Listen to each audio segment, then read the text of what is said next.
It's impossible. Four expert pilots said this, high in the sky, after 2 full hours of fear. The plane was going the wrong way. Everyone was helpless.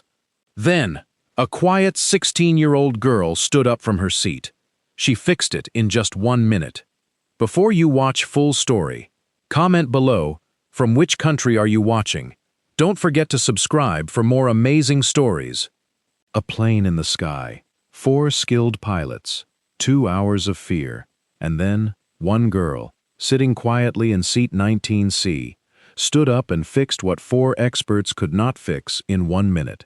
This is her story. It was a normal Tuesday morning. The sky was clear, the sun was bright. Flight SK-4471 left Chicago at 8 a.m., heading to Seattle. There were 164 people on board. Most of them were sleeping, reading, or drinking coffee. Nobody thought this flight would be different from any other flight. In seat 19C sat a girl named Mira Osei. She was 16 years old. She had short, curly hair and small, round glasses. She wore a plain gray hoodie and old white sneakers. Next to her seat was a small black bag. Inside that bag was a laptop, a notebook full of numbers, and a pen that she chewed on when she was thinking hard. The man next to her, in seat 19B, glanced at her notebook once. He saw pages full of code and diagrams. He thought she was doing homework. He looked away and went back to his phone. He had no idea who she really was. Mira had always been different from other kids her age. When she was 10, she took apart her family's old radio just to see how it worked, and she put it back together better than before. By the time she was 14, she was reading college-level books about computers and flight systems, borrowed from the local library because her school did not have them. She did not play many games or watch much TV. She spent her weekends testing small programs on her laptop, trying to find mistakes that other people missed. Her parents did not always understand what she was doing, but they let her keep learning because they could see how happy it made her. Mira was not just a normal student. For the past year, she had been studying old flight computer systems as part of a science competition. She loved numbers. She loved solving problems that other people gave up on. Her teachers called her the quiet genius because she never talked much, but she always had the right answer. 6 months earlier, she had found a strange problem in an old flight control program. She wrote a report about it and sent it to the company that made the software. The company read it and said it was not a real problem. They closed her report and forgot about it. Now, 30 minutes into the flight, over the state of Nebraska, something strange happened. The plane began to turn, just a little, not much, just enough that Mira noticed it. She looked out the window. The wing was tilting. She checked the small compass app on her phone. The plane was turning west, but Seattle was north. She opened her notebook. She had written about this exact problem before. Her hands became still. Her mind became sharp. She knew exactly what was happening. What Mira did not know was that the cockpit was already in trouble.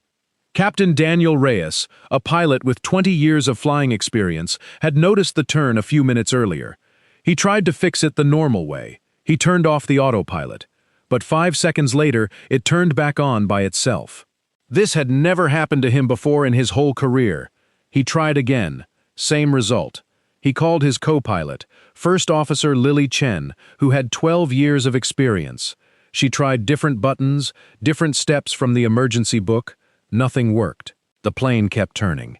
Just a little more every minute. The engines were fine. The lights were fine. Everything looked normal, except the direction was wrong. Captain Reyes made a call on the radio to ask for help. Within minutes, 2 more pilots who happened to be on the plane as passengers came to the cockpit. One was Captain Omar Farouk, with 18 years of experience. The other was Captain Grace Lynn, who trained new pilots for a living.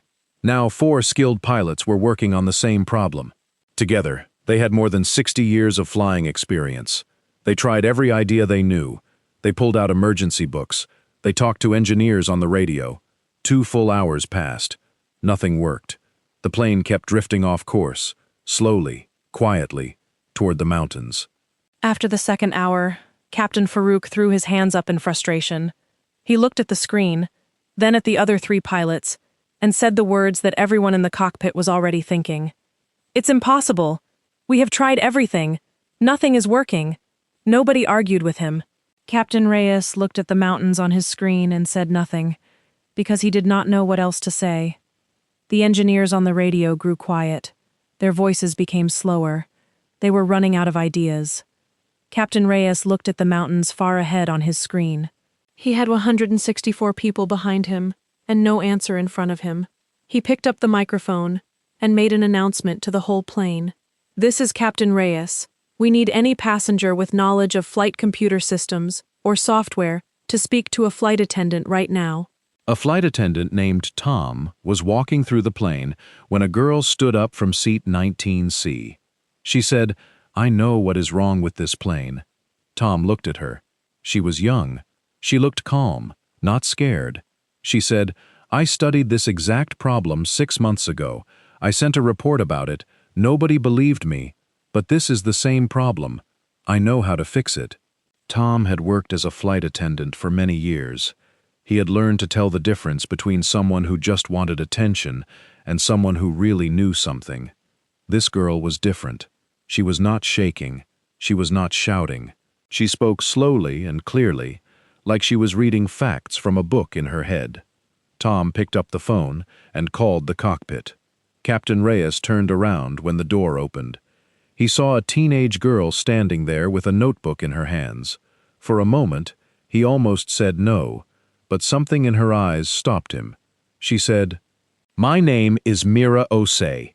I am 16 years old. 6 months ago, I found this same software problem and reported it. Nobody listened, but I know exactly what is happening to your plane right now, and I know how to fix it." The 4 pilots looked at each other. They had tried everything they knew. They had nothing left to lose. Captain Reyes said, "Show us!" Mira walked to the small screen in the middle of the cockpit. She looked at it for 2 seconds. She saw exactly what she expected to see.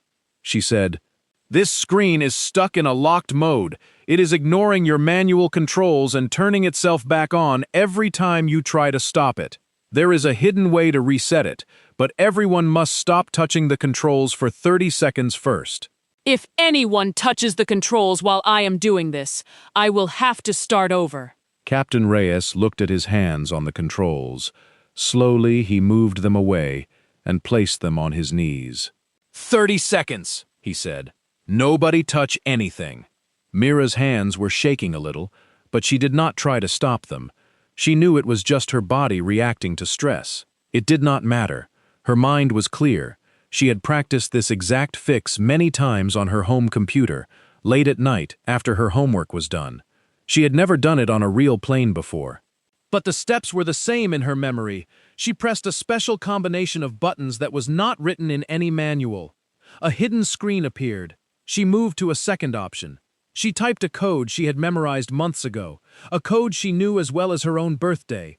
The screen showed a red error message. Captain Reyes almost reached for the controls out of habit. "Don't touch it," Mira said softly. "This is normal. Wait." She counted in her head. 1, 2, 3. All the way to 11. Nobody in the cockpit moved. Nobody spoke. The only sound was the quiet hum of the engines and 4 grown adults holding their breath, watching a 16-year-old girl solve a problem that had beaten them for 2 hours. At 11 seconds, she typed the same code again. Then she pressed one final button. The screen flickered once.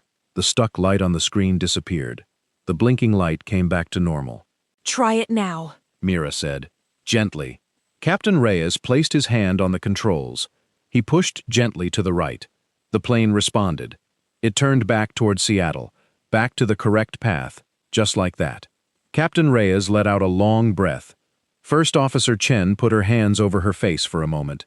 Nobody said a word for a few seconds, because there was nothing big enough to say. The plane landed safely in Seattle that evening.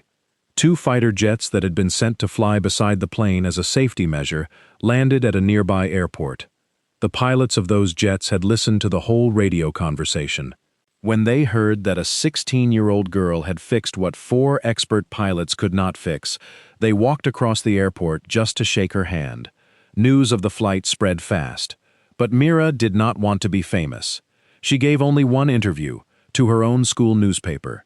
When the young reporter asked her if she was scared, she said, "I was not scared of the problem. I understood the problem completely. I was only scared of making one small mistake while fixing it." When he asked what it felt like when it worked, she said, "It felt like finishing a hard math problem. Not exciting, just complete." Later that year, the software company finally read her old report again, the one they had ignored 6 months before. They fixed the problem in every plane using that system. They added her name to the technical notes as the person who had first found the danger. Mira went on to study flight computer science in college. She still keeps her old notebook, the one with the code written in pen, the one nobody believed until the day it saved 164 lives. The real lesson of this story is simple. 4 experienced pilots tried for 2 hours and could not solve the problem. A quiet 16-year-old girl who had already tried to warn everyone months earlier solved it in about 1 minute. She had done everything right from the very beginning. The only mistake was that nobody listened to her the first time.